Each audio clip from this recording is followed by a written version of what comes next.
welcome to the Miracle Show. The new brand. Welcome to It's a Miracle, a new podcast by One Hood Media. Miracle and them other niggas. That's what the show is called. Miracle and them other niggas. I like It's a Miracle. That's a miracle. It's a Miracle would be a good podcast. You know what I'm saying? Man. First, like it's a demon. I'm Miracle's friend. I'm Miracle's friend, Jasiriax. Oh, now we claiming people. Oh, wait a minute. You know, Miracle doesn't like her friends to be claimed in public. I'm one of the underlings here. Underlings is crazy. I'm co-founder and CEO of One Hood Media, an organization Not anymore, you're not. that was created by Miracle Jones Esquire. I'm not playing with y'all. And to my immediate right, Miracle. You already got it right. Yes. We started the show with you. yes. I'm gonna let it go. I guess it's like that. It's your girl Miracle, aka Big Blessing with the Big Blessings. You know, welcome to my show. It really is. Say nothing the rest of the podcast. No, because we do have a lot of miracle center topics Per usual. to get to, which is every podcast. Yeah. And this time we're gonna let you speak. We don't want to feel the wrath of the blessings. Nah, facts. My brother. It's your boy Treble NLS. I'm Miracle's foot soldier for the blessings. Listen. what I'm Come saying? come on. Niggas. I ain't never scared with you troubles feel me? around. Yes, hell yeah. Next level shaman niggas loathe supremacy. Yes, and niggas love Sagittariuses, which Niggas love Sagittarianism. yes, come on, and sir. Miracle's biggest op. Man. Truth. As most light-skinned people are. Yeah, I'm about to say, yeah. Jesus Christ. Probably has like all these like fake Twitter handles. Oh wow. And it's probably the one like I hate her. You know what? I never made a burner Light-skinned account. soldier. Yeah. Yeah. There's one person I would make a burner account for, but we're not going to say their Oh name. wow. Got Okay. you. Okay. But yeah. Did you all have a good Thanksgiving, or maybe just eating? You had the saddest Thanksgiving dinner picture I've ever seen in my life. This nigga was eating rations, bro. Yes, he literally had rations, right? I don't know if it was a real Thanksgiving meal, but he posted, if you haven't seen it, Yes. like the little jerky, A turkey and cheese stick, my powdered greens, and some raw sweet sweet potatoes. Yeah. Talking about this is what everybody's eating today: cheese, turkey, sweet potatoes, and greens. No, we were eating better. More or less. It's Way the same better. ingredients. Yeah. He said this winter body's got to get ready for summer. That's a fact. Yeah, that's guess. a fact. Well, there was some, I guess, family news. You know, the question has been, where's Joe Biden? What's he going to do? He's a lame duck president. He has, per the Supreme Court, these great powers of the presidency. And you know, with great power comes great responsibility. Yes. How would Joe wield his powers? Would he stop war? Would he stop war? Would he cancel student debt? Would he cancel student debt? Would he give us reparations? Reparations? Would he stop a genocide? No. But he pardoned his he said, if there's one thing I'm gonna do is look out for me and mine. Joe Biden pardoned Hunter Biden, and it seemed like there was a lot of backlash, as he should, primarily because he spent the last year telling us that he would not, well, maybe not him telling us, but his press secretary, you said Corinne Jean-Pierre. Yeah. Can you play that clip, sir? Yeah. Of Corinne being disgusted by these questions. Second one, would the president pardon or commute his son if he's convicted? So I've answered this question before. It was asked of me not too long ago, a couple of weeks ago, and I was very clear. And I Mad said passive no. aggressiveness. I was clear then, I'm First clear question to now. briefing. I know you said not a lot's changed since yesterday and that it's a personal matter, but from a presidential perspective, is there any possibility that the president would end up pardoning his son? No. Again, you've also said several times that the president would not pardon or commute the sentence for his son, Hunter. I just want to make sure that that is not going to change over the next 6 months. The president's saying he would not. It's still a no. No. It's still a It no. will always be a no. It's still a no. It will be a no. It is a no, and I don't have anything else to add. It's a Will he no. pardon his son? No.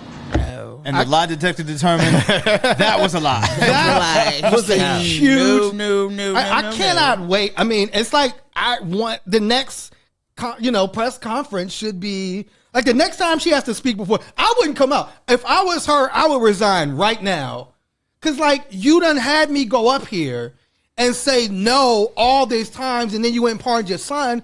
Now you're gonna send me back out here to look like a fool. I mean, I don't know. I mean, so look at this before Miracle gives us her political and legal analysis. Yes. Trump had a whole cabinet of felons, Yes. right? Yes. How can anybody be upset at Joe for pardoning his son when Trump got a whole cabinet of felons, right?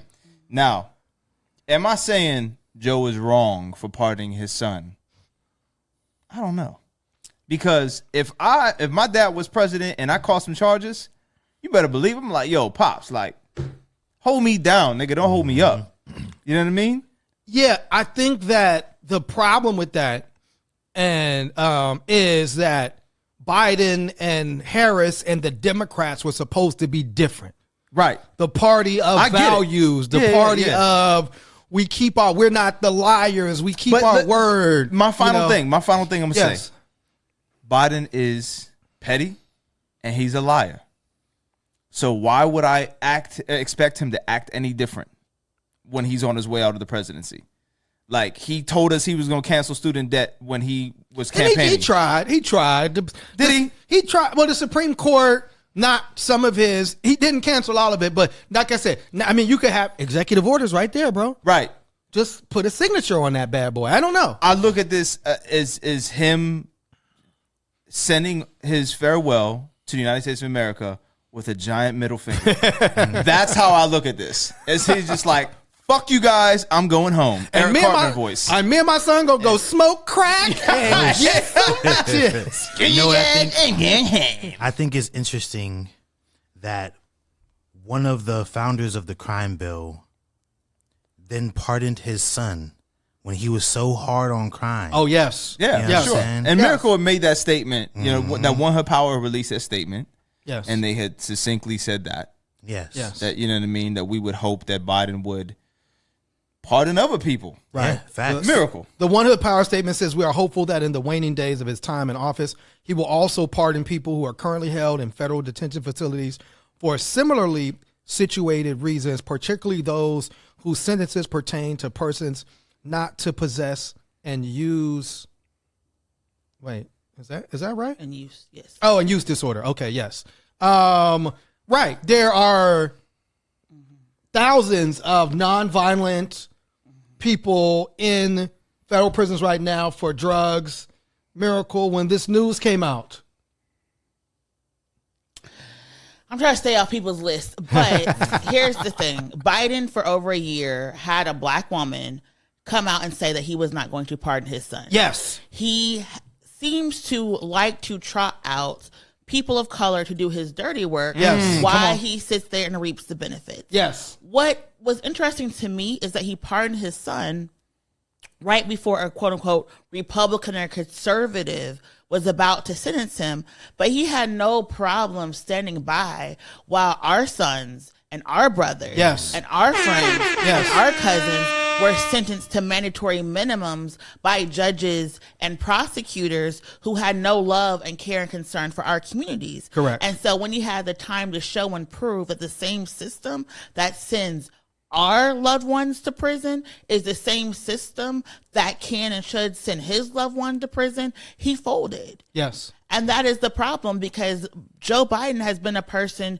who has been a tough on crime, a law and order candidate his whole entire career. And when he had the opportunity to say, there is no one above the law comes for us equally, he was like, nah, I'm going to walk that back. Yes. And that is a problem. Yes. Because like Treble said, he did support the crime bill. He was one of the main proponents. Yes, the Congressional Black Caucus and other people were supporting the crime bill, but Biden was right there locked in step. Yep. And when Biden was president, he did not go off and pardon a lot of people who were impacted by the criminal justice system. He did not go out and erase some of the racial disparities that were happening within the criminal justice system when he had the power. So now that he's here, he's literally saying his son gets to be different. And what made it to me just more egregious is that he knew this was happening. So what did he do in the morning? He took his son out to a bookstore so he could hold the 100 Years' War in Palestine, a book about Palestinian oppression, so that he could once again trot out people of color to be a shield and to get pretext for all this media, knowing good and well when he was going home that night, he was going to announce the pardon. And the ways in which this man, from corn pops to Palestine to black women, likes to play with people's colors' lives is really a sickness. And it's disrespectful because he could have done this. He could have done this after his son was sentenced. He could have done this the last day of his presidency. He knew what he was doing, and he decided to do it to play in people's faces. He could have. He's petty. He could have announced his son's pardon while he was announcing pardons for all these other people convicted of drug-related offenses. And we talk about, Hunter Biden lied on the application to get a gun because when you are a person convicted of a felony, you're not able to legally purchase a gun. So he could have also, at the same time, introduced legislation or called for the forgiveness of people with felony charges who are mostly black men and allow them to legally purchase a gun, and could have brought in the Second Amendment community to be indebted to the Democratic Party. But what he did is lie. And for all intents and purposes, he is literally destroying the Democratic Party on his way out because Trump is always telling you what he is going to do. Yeah. And Democrats will go, how bad is this? How could he do this? He's going to pardon January 6ers.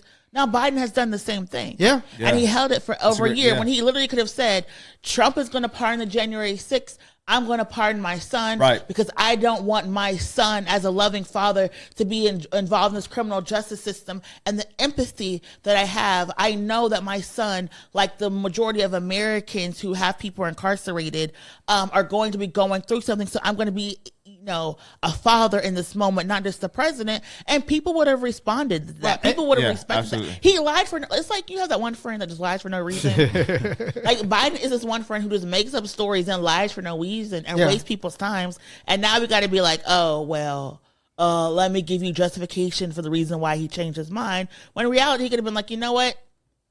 Changing my mind. Yeah. He could have came out instead of Corinne. He could have did a little video from his Oval Office. Or like you said, Miracle, he could have not only pardoned Hunter, but he could have said, I'm not only pardoning Hunter, but I'm pardoning this other, I want to also, as we're going into this holiday season, unite other families with their loved ones who were convicted of nonviolent offenses. And so, he could have actually done it with a group of people, like you said, that had similar charges as Hunter Biden. And he could have made a rollout of this whole thing. He could have brought the other families up there with him. He could have did it, but to just say, yo, I'm pardoning my son. And only my son. And roll out with your son. These were two Democrats. Representative Greg Landsman, an Ohio Democrat, said, as a father, I get it. But as someone who wants people to believe in public service again, it's a setback.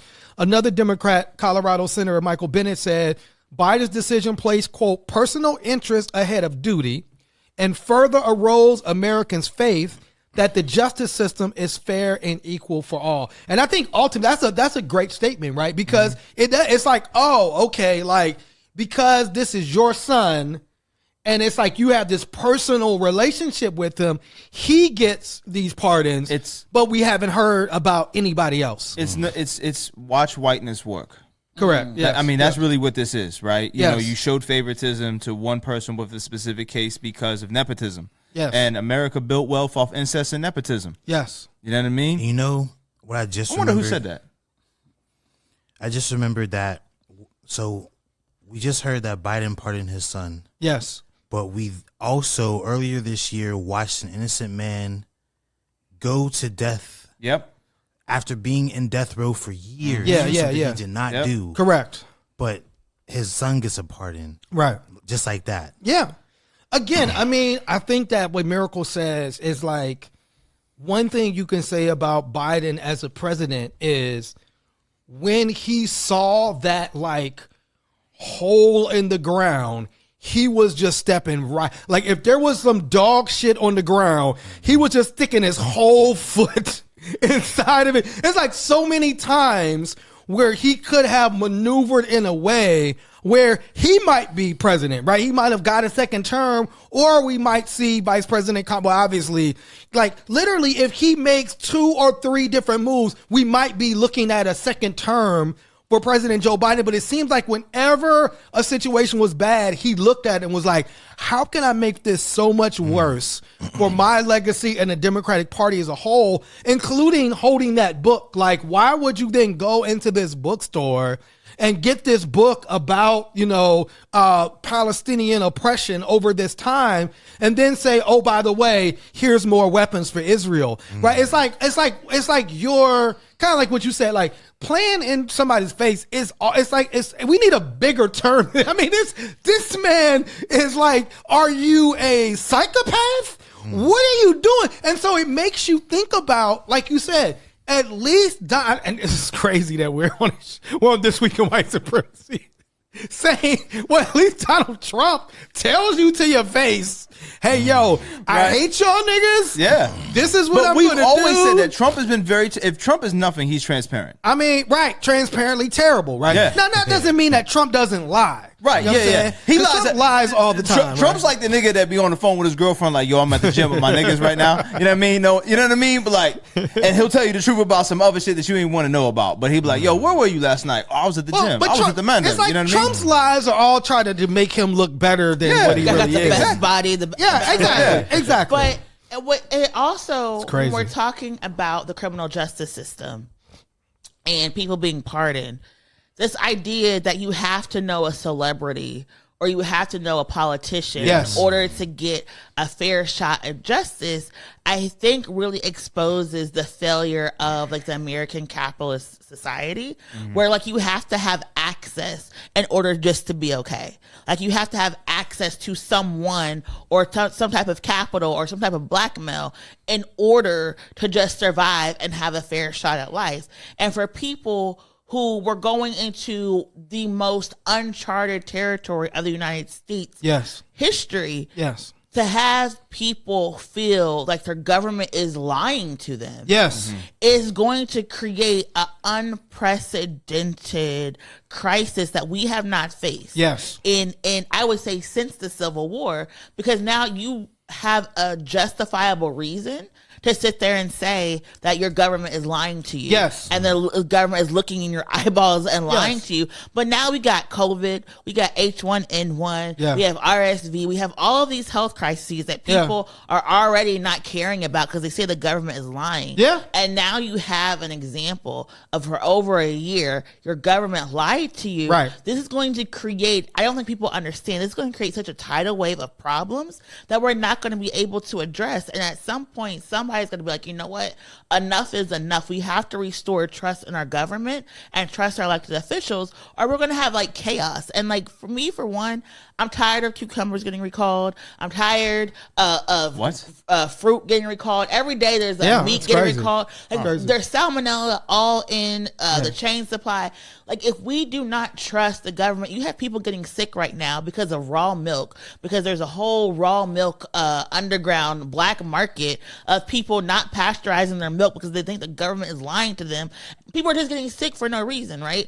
And so when we're thinking about like the impacts of what Biden is doing, he's really creating chaos, and he's thinking he's setting the stage to make Trump look bad. He's basically setting the stage for us to like be in like literally like the end of wartime for no reason. I don't think he did. I think he understood that he's actually giving Trump like he like now it's like you're giving him a reason to say, because Trump is like, I told you, see, I told y'all, this is what they do. This is what they Democrats do. Yeah. They corrupt. This is why I got to come drain the swamp. This is why I need these crazy people that he's nominated to clean this shit up. Biden really just threw him an alley-oop. He threw him a huge alley-oop now. And again, like it says, this is also interesting. It says the full pardon is not just for Hunter Biden's recent convictions.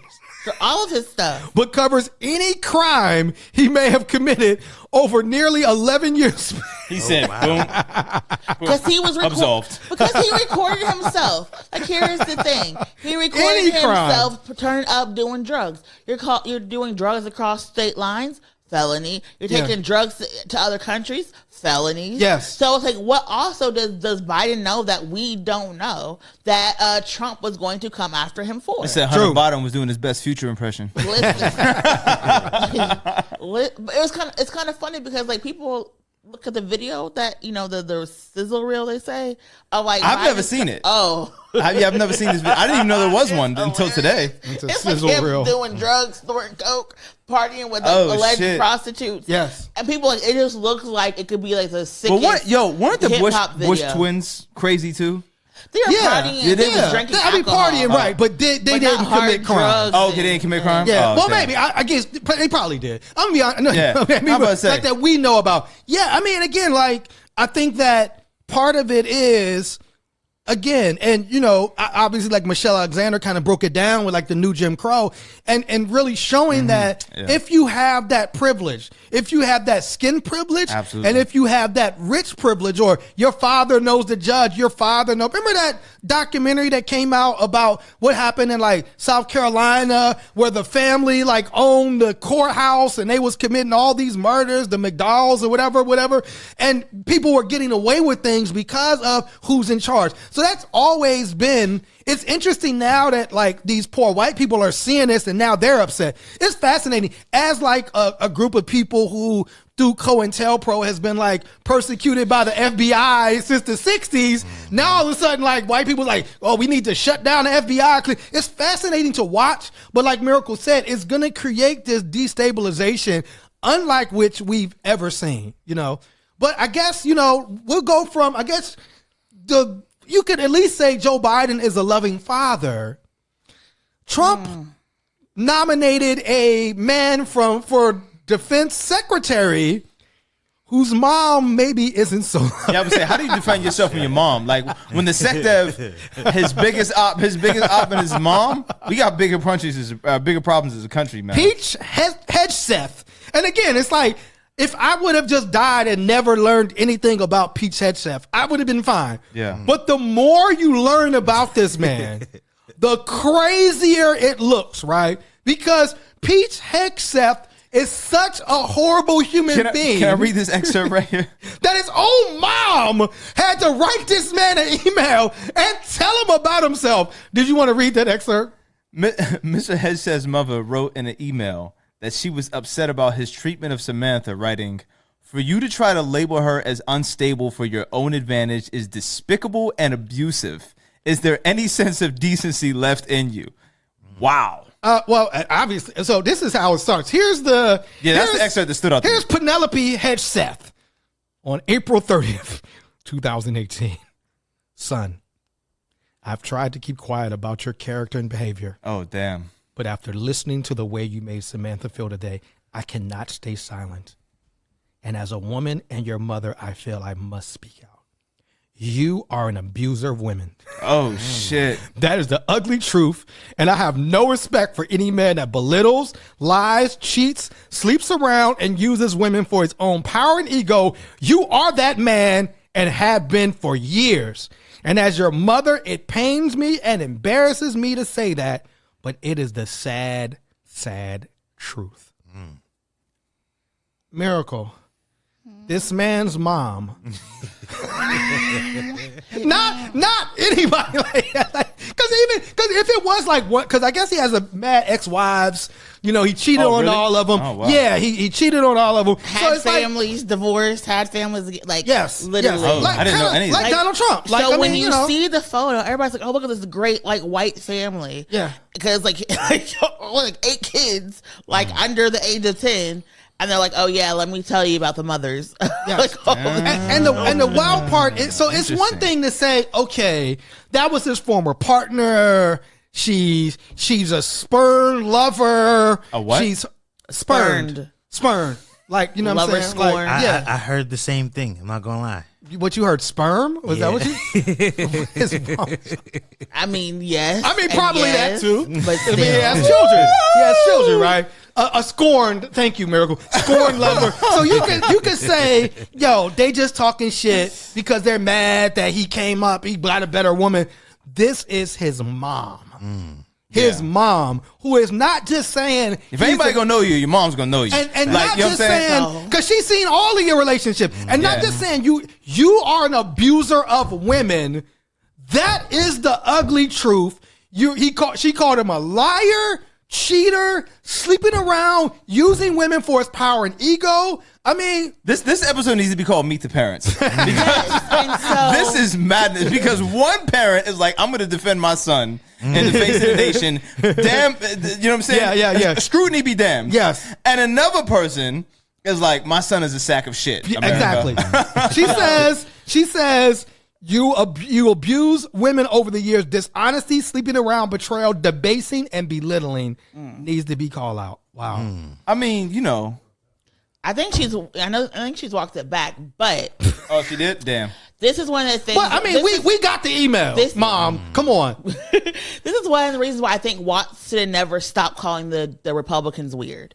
And this is also one of the reasons why I think white women went with Trump so much is like they realized that the Democrats are going to abandon them.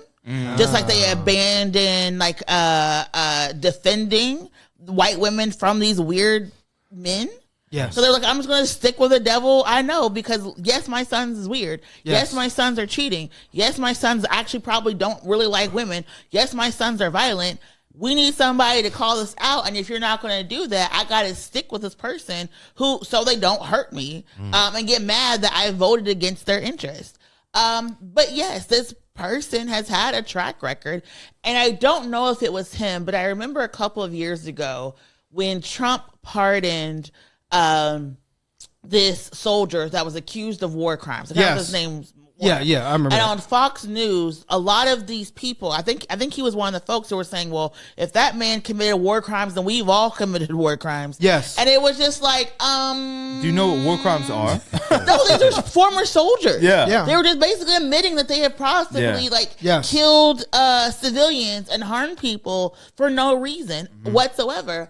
And so this was what I was thinking about when I'm looking at this man who has these weird ass tattoos, who's running around shirtless for proving he's such a man. It's just like, how do the people in his circle not feel scared? When you talk about a track list, here is... I don't really know what he looks like. His controversies so far. He stepped down from 2 veterans organizations over alleged sexual harassment, misuse of funds, and substance abuse. He drunkenly chanted, "Kill all Muslims," according to a co-worker complaint. He was sued for negligence after accidentally hitting a bystander with an axe on TV. What? And why was there an axe around?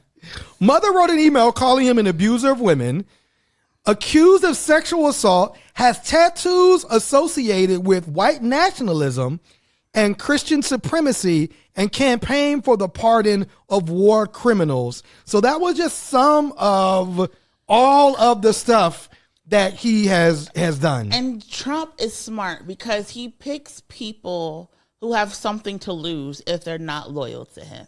That's true. Right? If you are worried about the ICC investigating war crimes in Iraq, if you're worried about the ICC coming after the United States of America, who more do you want to be in charge of our defense than a person who may actually be getting arrested and charged with war crimes based on his own admission? Yeah. So that's why we're putting these people, none of these are good people. Like, none of the folks that Trump has picked have been like normal, run of the mill, like, okay, this is like great. All these people have something in their jacket that is like, yo, you could go to jail. Like, you could face prison for that. Like, why would you say that? What do you mean you're spying on people? Like, what is going on? So it just doesn't make sense. He went Princeton and Harvard, and he was a major. I did not know any of this stuff.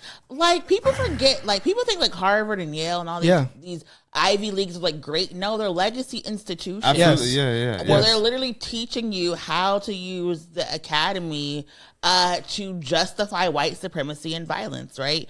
You go to school and you read a book and it tells you that black people are violent.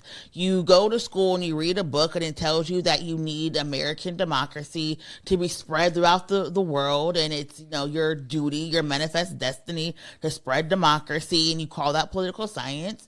That's what like legacy institutions are, but people think that they're these far less progressive, radical spaces just because they allow people who've been impacted by policies to teach or to share their theories, when it's literally the worst of the worst people with the best resources getting in a circle jerk and be like, look how all these people I screwed over are. But it is fascinating that as the right wing attacks all of these institutions, all the people that they're pulling to serve in these positions went to all of these institutions. So it is fascinating. The white people that went to this they're attacking institutions because more black and brown people are getting in these institutions. And even after the fall of affirmative action, black people are still there. So they are attacking the institution to make them white again, not because there's a problem with the institution. Right. So is this like, okay, we have the kill all Muslims thing now. We have your mom called you an abuser. Is this enough to where he won't be the Secretary of Defense, or will he still be? I think it's going to be determinative on some of the sexual assault stuff, right? Because a lot of these people have to go in front of the Senate to get confirmed. Yes. And I think that you're like, yeah, we like these people, but if everybody is like actual sexual predators, there's actual police reports.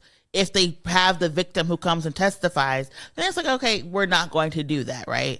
And I think you'll probably see a lot of these folks, once they realize what the confirmation process entails, slowly kind of fall away, because you're not going to be able to overcome some of the stuff. But also there's been deals. They've done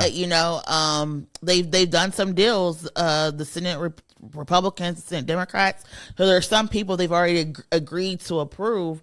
I don't think he's one of the folks, but there's some people who've already agreed to approve in order to get some of these last judicial appointments through. I do wonder how the Muslims for Trump feel. I put that up yesterday, man. About a defense secretary that wants to kill all Muslims. That is kind of fascinating. This is what you voted for. That's what you voted for. You gotta be out there advocating. But it's just it's one of those things. Do you want power to stop and to build liberation, or do you want power to be the person yelling kill all, insert blank next? And that is always going to be the problem. Some people just want power so they can be the ones in charge, and not power so they can just alleviate the suffering. It is fascinating that as we're on this Meet the Parents episode, that Trump also selected 2 of his daughter's father-in-laws for key positions in his cabinet. That's all. America built wealth off incest and nepotism. This is how this shit works. Man. This is how, including a guy, Charles Kushner, that he pardoned. Yeah. You know what I'm saying? That he pardoned. And so, again, somebody that Trump pardoned, now he's the ambassador to France. You know what I'm saying? And so it's fascinating to see. And it's he wants to go live his life up in the luxury in France. Come on. But again, he was accused of a sexual related offense. Yes. I believe a part of witness tampering, hired a sex worker to ensnare someone, took photos, do witness tampering, and to basically be don't testify against me and these pictures get released. Yes. So again, it's just I don't understand. I understand power and sexual violence, but I just don't understand why he can't have another litmus test for who is powerful among my circle. Why is you must have created some sexual based offense as a requirement to be in this cabinet. Why is that the thing? It's fascinating because it's we always knew this is how a lot of these rich white dudes got down.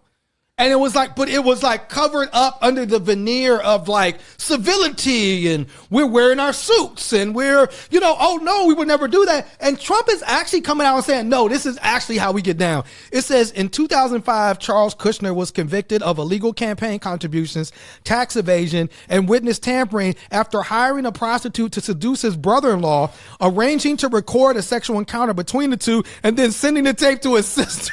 Jesus Christ. Testify against me if you want to. If voting's enough, I want to change Jr. George Bush to Donald Trump Jr. They know what they're doing. And your whole entire family. And it's just like wild. Like, it's just like, sometimes I just don't understand. They're all sexual.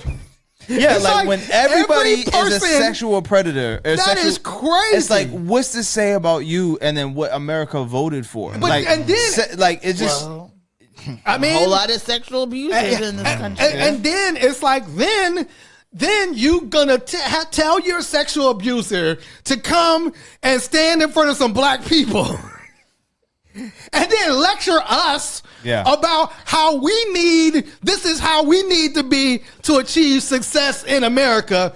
That sexual abuser whose whole life was handed to him on a silver, gold, platinum platter, Robert F. Kennedy Jr.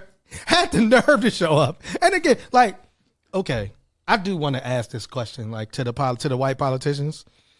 There's like, we go to other places besides barbershops and churches. like, there are other places that black people. Yeah, it's called jail. Oh no.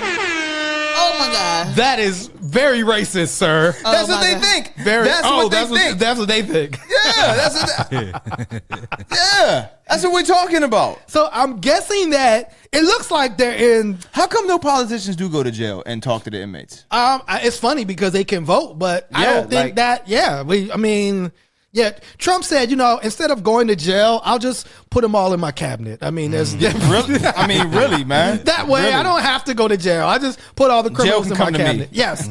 So here is Robert F. Kennedy Jr. It looks like this is a barbershop or some type of beauty salon talking about racism and black people. I had a great education. I had a family who loved me. I had role models in my country. I had confidence in my own future. Of course you did. You're Kennedy. Those kind of things had no impact on me.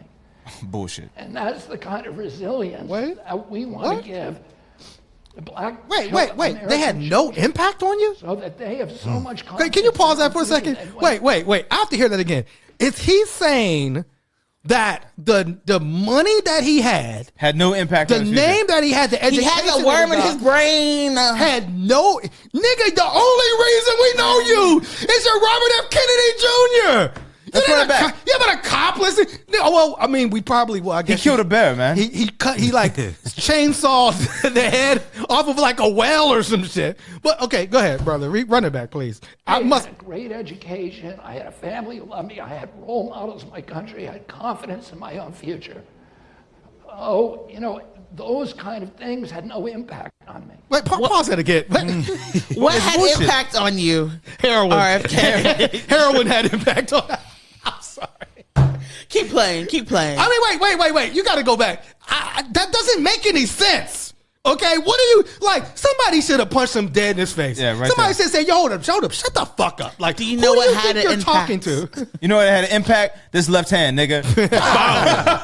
All right, start it over. I'm sorry, I didn't. I had a great education. I had a family who loved me. I had role models in my country. I had confidence in my own future. Those kind of things had no impact on me. That's just a wild statement. That's the kind of resilience that's the widest statement I've ever heard. The black American children. They need to be more like white children. They have so much confidence in their own future that when they do encounter the inevitable racism, bounce off them, that they'll be like the Avengers. They'll be immune to it. And then we don't have to stop racism altogether.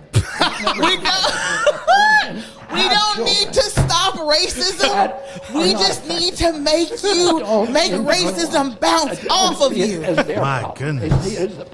Every time this nigga, every time I see him talk, I wonder if he's having a stroke in real time. No, it's like, are you smelling toast, Robert? This might be community service cannot alleviate. Community service cannot alleviate this. Hey, yo, you know, he went to a barbershop to stand on business in front of black people and said, you know what? If you just make your children stronger about racism, we don't have to stop calling you nigga. Bro, we can call you something else. That is so wild to think. Like a white man, one of the only people who could end racism or help to end racism, going to black people and saying, you know what? Racism's not going to end. If y'all are just more resilient and make your kids more resilient, it'll just bounce off. It'll just bounce off you, man. It just won't. Because racism's not going to end. Come on, let's be real. We don't have to end it. Yeah, why it's too fun. Don't you see how much fun I'm having talking about racism? I just got appointed to political office with no political experience. Racism. Hey, yo, it's like there's no wider statement I've heard this year. If we could just give an award. I mean, what the fuck? Let's pull it back one more time, just in case anybody missed it. Wait, it's just the end. It's the end part. Here's the context. Here's the setup. Robert F. Kennedy Jr. speaking to black people about how to raise their children in the face of racism had this to say.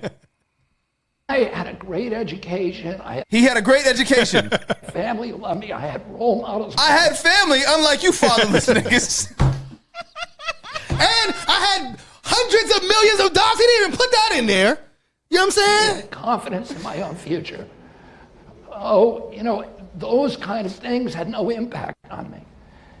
That's insane to say. I don't even know what else. I don't have any more jokes. I am joked out. Wait, no, you gotta keep going. You gotta keep going. And that's the kind of resilience that we want to give the black American children, so that they have so much confidence in their own future that when they do encounter the inevitable racism, of course, it's coming. It's America. Off them, just bounce off them. You know, like the Avengers, they'll be immune to it. And then we don't have to stop racism.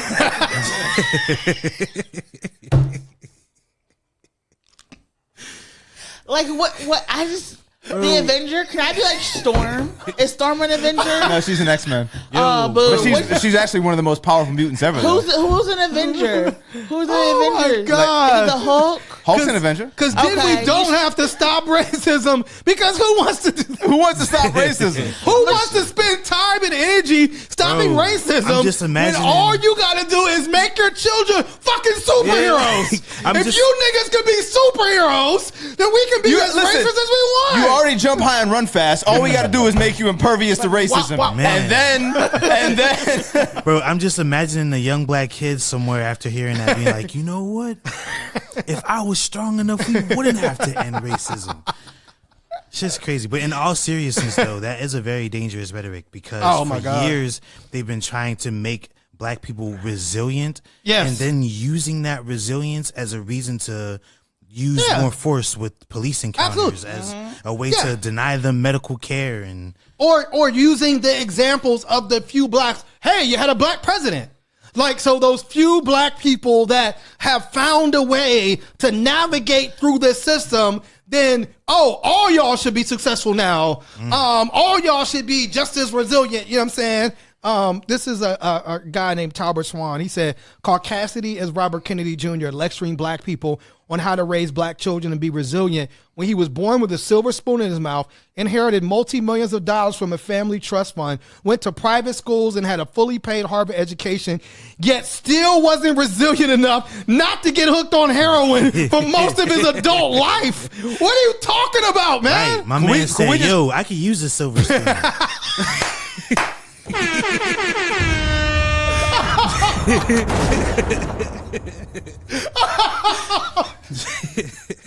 RFKKK. Oh my God! Light that motherfucking silver spoon up. Where is the lighter? Are those the injections we're getting rid of, Robert? Oh hell no! No, those was. Oh man. You had this nigga, after it's all said and done, he's gonna have gummy worms in his brain. This nigga shit is that is crazy. On the resiliency, it reminded me of Mitch McConnell when he was like, "Oh man, black people, they're not, dealing with like voter suppression. They're still voting at the same rates that Americans are." This idea that like being resilient makes you somebody's punching bag, when in reality, RFK can be like, you need to be resilient. It's not going to be enough. But if you're able and prepared to deal with racism, you'll have tools in your tool belt. So when you encounter it, you'll know how to report it. You'll know how to fight back, and you won't be broken by it. Instead of saying it's going to bounce off you. Racism is going to bounce off of you. Like, you have to live with its impacts. When we're thinking about black women dying right now, with its impacts, you do have to live with the impact of racism. No, I had a joke. Go ahead. That's probably inappropriate. So inappropriate. Go ahead. I would say let's keep moving. Go ahead so I can No. finish it. No. Let's keep moving. Let's keep moving. When we think about racism, black men are in prison because of racism. Black women are dying because of racism. Yes. Black infant mortality is at an all-time high. It's crisis in this country because of racism. Yes. You don't always have to bounce off of racism, right? Because we live with it, because we deal with it, because we fight it. That is the issue. And so I hate that people sit there and say things that are really ignorant when they have the ability to have a name they didn't earn. Yes. An income they haven't been deserving of. Nope. Connections. Yes. I can admit to being a rapist. Yes. Yes, could admit to it. I don't have to worry about going to prison for it. Don't have to. From Hunter to RFK to all these white men. This is why I say all the time, people get mad at me. Abolition is already here. True. A world without policing and prisons is already here. It's for these white, wealthy Republican men who don't want to deal with accountability and consequences for their actions. It's already here, but people get upset and they clutch their pearls thinking that people like me or people like you don't have to face consequences for their actions. What did you mean by that? Well, again, like, what are you saying? Just say your joke. No, we don't have to get into that. But I'm gonna tell you what's wild. No, what did you mean by people like me? What's that supposed to mean? No, he wasn't saying. You face little consequences for your actions. Oh yeah. Oh, and again, like Robert F. Kennedy Jr. spent his life never facing any the dude killed a bear and took it to Central Park and dropped it off, right? Not like this was 10 years ago. The man was 60 years old. This wasn't when he was like 22 and you were like, oh, he's just a kid. This was when he was 60. The man has been doing wild, crazy shit and never in suffering. But now look where it's got him. But that's what I'm saying. The dude came out and said, hey, they made COVID so Asians and Jewish people don't get COVID. And now he's the head of the fucking health and human. It's this idea that no consequences at all. White men get to fail up. And they're the only people who get to fail up. And I remember reading this thing, it was like failing up, failing fast. Yes. This idea that like when all of these white tech bros were failing, it was like, oh, this is great. Because now they know what not to do next time. Yeah. But it was like, you are literally saying that these white men who failed have learned to fail and it's okay for them. So you'll give them millions of dollars. But black people who haven't been failing in business only get 1% of all venture capital funding, even though they've showed and proved their investments and that they're good at the work that they're doing and that their work has an impact. They only get 1% of venture capital funding. And these men can just like fail and keep failing, break laws, fail some more, cheat on their wives, beat their wives, fail some more, and then just get like more money and better positions. So the question is that I have to ask for you lot at the table is, RFK breaking the Kennedy curse? Or are we just waiting for the Kennedy curse to take him out too? There's still something wrong with his head. So oh shit. Again. Oh, but my joke wasn't that. Your joke was wild. That was kind of crazy. Your joke was crazy. But again, I think it's that thing of like that Kennedy name. It doesn't matter. Like, literally, you know what the Kennedy name was for Robert F. Kennedy Jr.? It was a fucking superpower. What?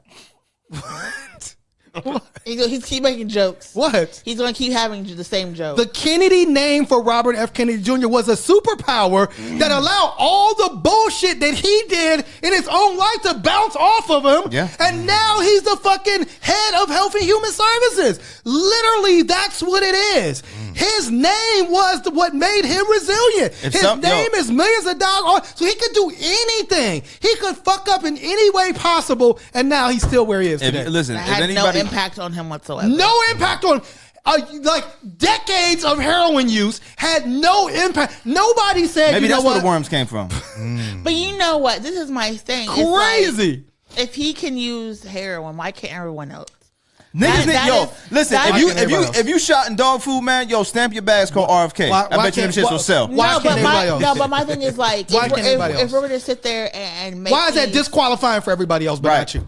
And I think I forgot who it was. They were saying like, now that Trump is in office, why are we asking people if they're felons on their housing and on their job? Come on, man. Exactly. Now we have all these sexual predators. Yes. Why do we have these registries, right? Yes. If this is the world that we are in, yes. Why then are we creating these boundaries and these barriers for people who have the same lived experience? If we're going to sit there and say that, oh my gosh, this is who is permissible to represent us on all national levels now. And to elevate what Miracle has been saying the whole time, I'm going to paraphrase the great poets Kendrick Lamar Duckworth and Beyonce Knowles Carter. America has a problem. Yes. Right? And if only these Republicans now and the people who voted for them were to hold them accountable for us to have some legitimate discourse around criminal justice reform, right? Substance abuse and use disorder resources and guidance for these people, right? But no, instead, we're looking at this as a further opportunity to demonize the people of color, the people of the global majority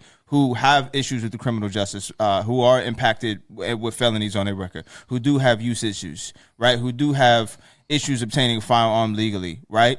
But instead of doing that, all we doing is the same old bullshit. Yeah, it's like we're showing over and over again that these laws, if you have the name Biden, if you have the name Kennedy, if you are connected to Donald Trump, you can just break whatever laws you want. Yeah, literally. And you will be Get pardoned, you get lauded. You get appointed to office. Absolutely. Like there's no recompense for you whatsoever. Right. But for the rest of us, this is what it is. It's they're not like us. Yeah. Well, speaking of, they're not like us. Let's go. I've been waiting for it. Let's go. I mean, when you talk about caucasity, it's losing a battle. This is the one time I wish Miracle had a color shot.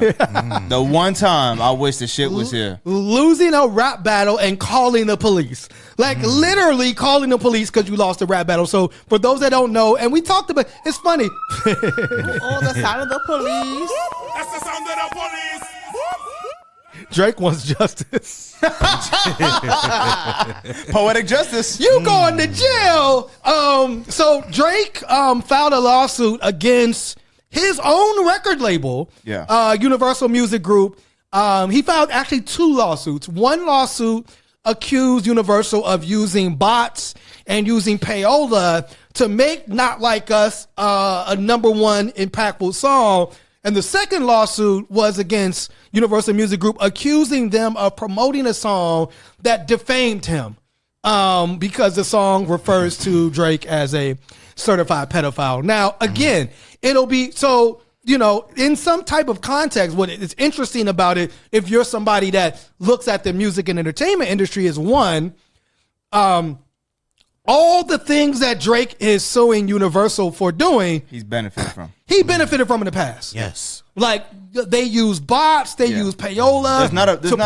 There's not a label out right now that's not pushing or breaking an artist or using it to amplify an established artist. Right. There was bots for everything. Right. There was a moment on Spotify where he was the face of all of the playlists, even playlists that he wasn't even on. Yeah. Because it was like the Spotify takeover when Drake released the album Scorpion. So that's one part of it. Another part of it, which is fascinating, is, Drake also put out songs with allegations against Kendrick Lamar. Drake put out songs, right, allegedly that he beat his wife, alleging that one of his children wasn't one of his own children. So it's fascinating that it's like, oh, and remember, Kendrick actually put a song out that said, hey, let's keep it lyrical. Yeah. Don't gotta get personal. Yeah. Can just be a friendly fade. It can just be us rapping. Don't tell lies about me, and I won't tell truth about you. I won't tell truth about you, right? And he said, like, you know, you don't want to take it further. That's something you don't want to do. And you know who else said the same shit? Push. I mean, Push said, listen, yes, we're gonna peel it back layer by layer. But again, Drake responded with, you know, and again, it'll be fascinating to see if he threw a fit like an angry white kid in a room. Called the manager. Yeah, it's like, yo, Drake turned into the kid Kevin who drank the Monster Energy drink and punched a hole through his wall because his mom wouldn't let him go out tonight. That's what happened. But the problem with the lawsuit is that it's not really based in fact, and people have been breaking it down.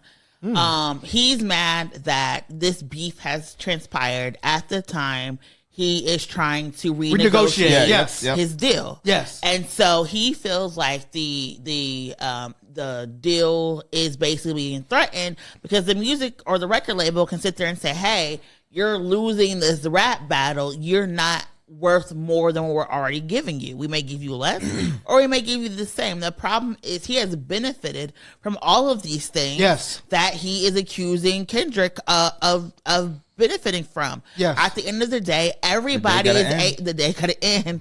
But everybody gets to do this 30% deal that Spotify does.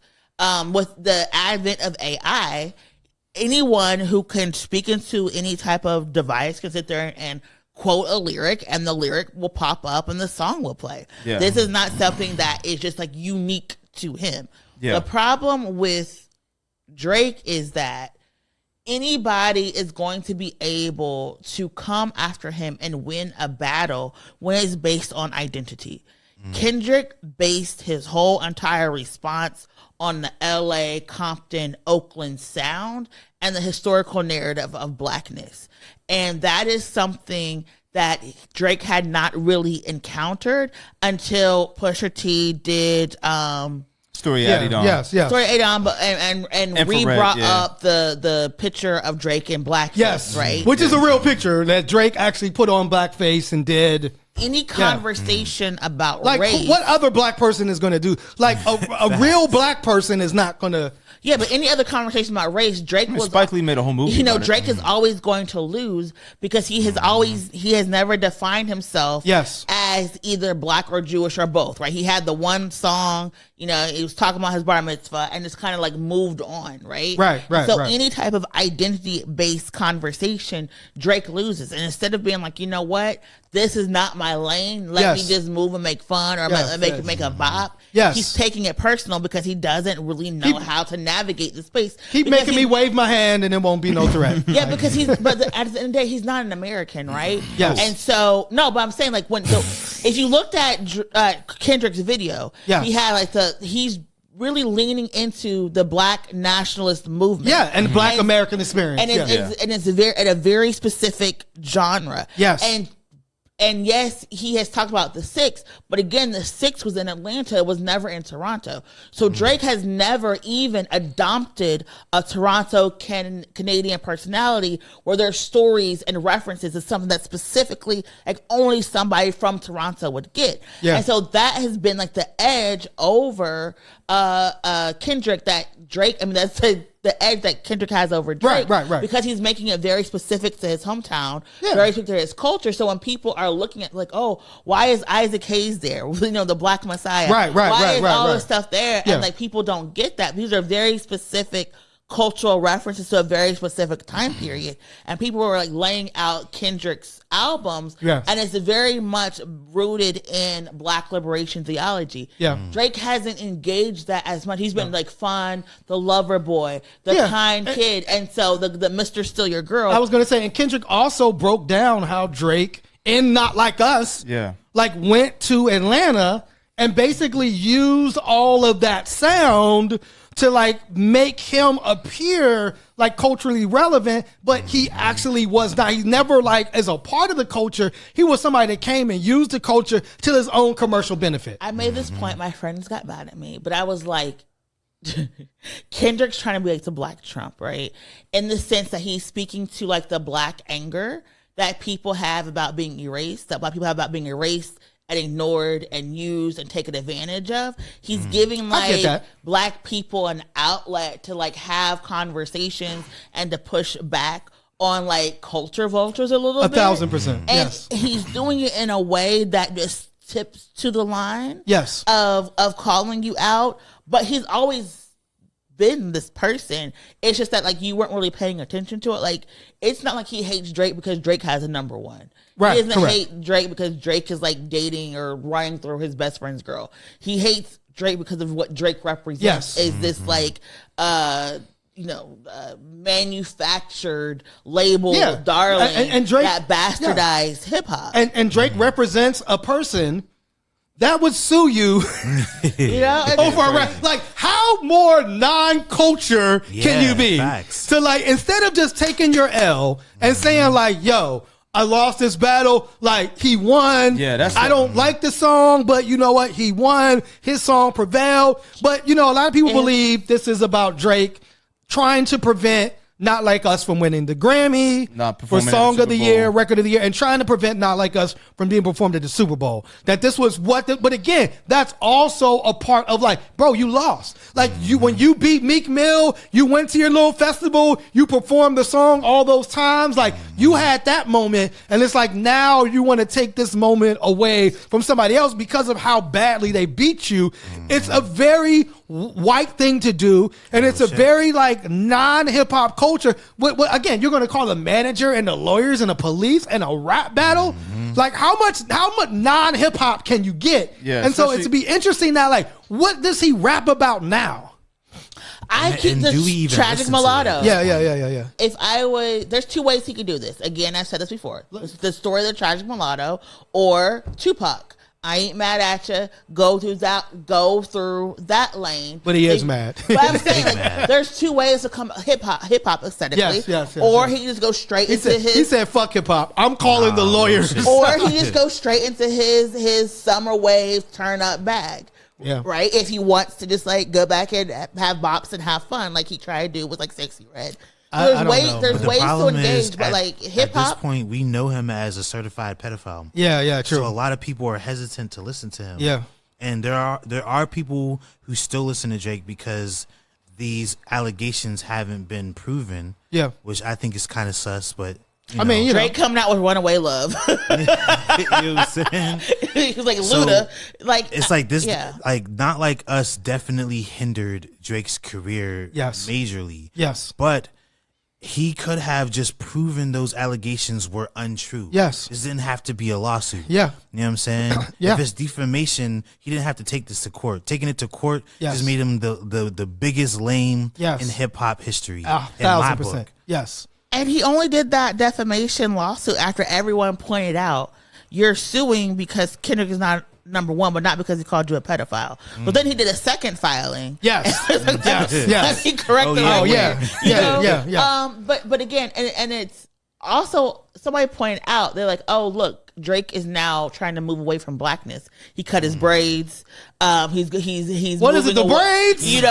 He's moving away. But it's just like this idea you can always reinvent yourself. And I do think that like if Drake is serious, he'll take a couple months off. He'll think about it. If I was him, I'll pop up at the Toronto concert with Drake. With Kendrick, be like, listen, what's good? But I do think that lyrically he could create. That Toronto concert is going to be crazy.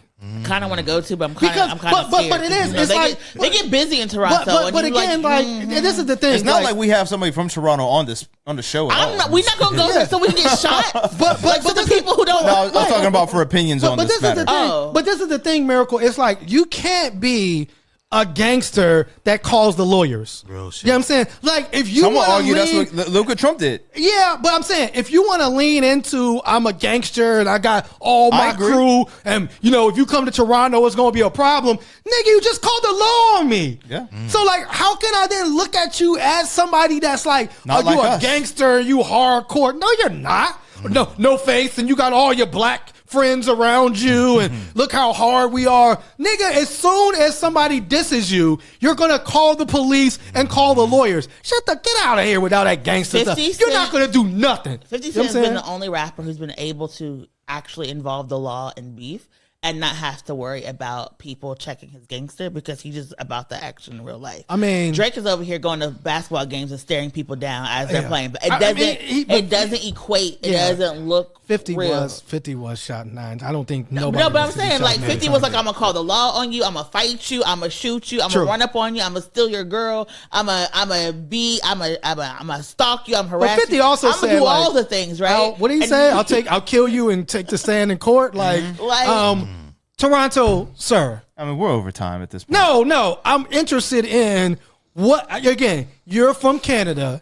You're from Toronto. You are a Drake fan. You know what I'm saying? Mm-hmm. How now, is he the lamest person in rap history? Unequivocally. He made us look weak. He made Toronto look weak. And involving Toronto in a battle with Compton, we had nothing to do with this. Right. Don't invite us to fight your war. Yeah. Right? Like, all the road man, like all the man them from Rex, from the west, from the east, it's one thing to support one of our own, but it's another thing. It's like, yo, you want to chat the OG thing, like top 5 and oldies, man? Yo, chat to your man. Say, yo, listen, sit down. You made us look bad. Yeah. Right? Like you, and then furthermore, Drake as a fan of you, right? Personal responses aside, you're a battle rap fan. You were at King of the Dot. You're at Oldies Ever Battles. Oh yeah, he is a battle rap fan. Like yo, like you know what I mean. Like you took 2 L's, bro. Like yo, it happens, right? Yes. You know what I mean. You're not gonna go out on top every single time. Pause. But like yo, at the end of the day gotta end. So instead of making Toronto look even weaker and make yourself look worse, like yo, you're moving so waste right now. Like you're you're cheesing all these people, fam. Yeah. You know what I mean? It's gonna be again, and you're moving waste, and you're trying to surround yourself with the wrong people, and it's. I have so many more things to say on this topic. Well, June 12th. In closing, bruv, you could have done better. June 12th in Toronto. I'm sure that's going to be a fascinating show. Not like us ringing off in a loud Toronto stadium for the whole city to hear. Is going to be hilarious. I mean, again, man, this is rap. Rap is a contact sport. Yep. Mm-hmm. Yeah. Full stop. Yeah. Well, again, it's a very white thing to do, and you know what I'm saying, like, hey, it's embarrassing, man. It's embarrassing. Like, it's really embarrassing. Just like, yo, keep making this dance, waving the hand, and won't be no threats. Well, that being said, carry on. Happily. Oh yes, our white pages today. John Lewis, carry on reflections for a new generation. Rest in power, John Lewis.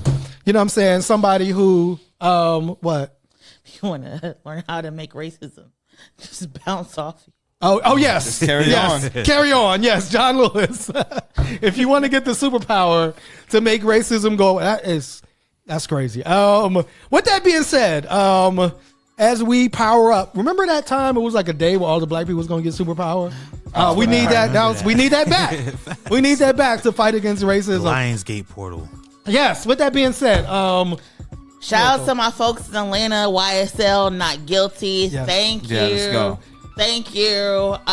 Again, this is why it's very important to serve on juries and show up for jury duty. You get to free the guys, so you know. And you got your Outkast Atlanta shirt, Outkast B.O.B., you know what I'm saying? Trying a little bit. Trouble, final words? Never lose sight. Farouk. Let's go home, man. With that being said, damn, I'm, Stay warm. Rest in power to my mom. I'm glad. Same thing, man. Glad my mom never even know. Yeah, my mom never would have embarrassed me like that. Denise would never. Denise would never. Until next time, this week in White Supremacy. Peace. One hood.